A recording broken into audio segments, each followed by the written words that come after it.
अखानाव बिरै बिरै जोंनि देरहानायनि रादाबखौ फोसावनो हमबाय दा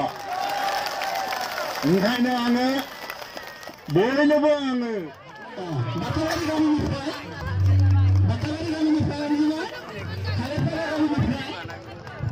AUDF एलायन्स माबायदि सुक्ति UPPL जों AUDF जों मोननै मोनथामसोल' पइन्टआव जोङो गोरोब माने बुजाबुजि जादों एका जाबाय क'क्राझाराव बिसोर जोंखौ मदद होगोन बिसोर केन्डिडेट गैया सोरखौथो होनो बिसोरथ' BJP खौ होनो हाया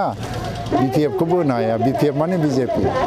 फारसेथिङै बिसोरो कंग्रेसखौबो होआ बे हिसाबै बिसोरो जोंखौनो मदद होगोन होननानै बिसोर थांखि लादों आरो बेनि बदलाव जोङो धुबुरी आरो बरपेटायाव बिथांमोनखौ मदद होगोन जि हायो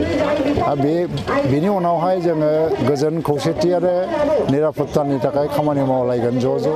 आरो फैगौ BTC इलेक्सनखौबो जों हायोबा रायलायलायनायनि गेजेरजों गोरोबलायनायनि गेजेरजों गेलेलायनो नाजागोन बेनि अनगायै जेबो गैया जों UPPL आ मोनसे इन्डिपेन्डेन्ट हान्जा आरो गावनि थांखि गावनि आदर्श बेजोंनो जों आवगायलांगोन जोंहा बर' जेंनाखौ सुस्रांनांगौनि बाथ्रा दं बड'लेण्डनि बाथ्रा दङ आरो जोंहा हाग्रा ओनसोलाव थानाय मानसिफोरनि हा हुनि माने बाथ्रा दङ हा हु होनांगौनि बाथ्रा फारसेथिङै गोबां जेंना जोंनाव दङ बर' माहारिनि बिसोरखौ बेफोर जेंनाफोरखौ फोजोबस्रांनायनि खामानि मावनांगौनि थाखाय जों जयैनो सोमावसारगासिनो दं बेनि थाखाय जों जेब्लायबो मावलांगोन मोनसे खोथाखौ दे हाग्रामाया दाबि खालामदों दे BJP AJP BPF जयै 12 मासि देरहाथारगोन देरहायाब्ला गावनि खामानिखौ हासुनो लागोन हाग्रामाया बे ओरैनो बुङो नाटक खालामो बियो मोनसे एक अंकिया नाटक बादि मोनो बिनि लेक्सारफोरखौ नायोबा माने मा होनो बिदिखौ एकला बिर होननानै जे बुङो आरो स्टेजाव बेफोरखौ खालामनानै मोजां मोनो बियो नाथाय एबाराव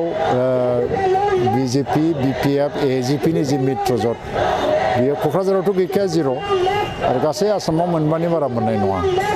कंग्रेसआबो जोबोद गोहोगोरा जानानै दावगाबोदों आरो BJP AJP आ बबेबा मोनसे मोनोबा मोननो हागौ खिन्थु BJP हिसाबै मोनबानि बारा मोना आरो हाग्रामायाथ' गैखाया जिर' आरो बेयावबो जिर' बे फैगौ BTC इलेक्सनावबो जिर' जाबाय बियो बे ओरैनो रोनावलाबायनानै लाब गैया बे दा समाय थानायावनो गासैबो बाथ्राखौ बुजिनो नाजायोबा मोजां UDF आबो बबेबा मोनसेयाव मोनगोन आरो गुबुन गुबुन हान्जाफोरबो दंबावो माने हाग्रामा बुंनाय बादियै माने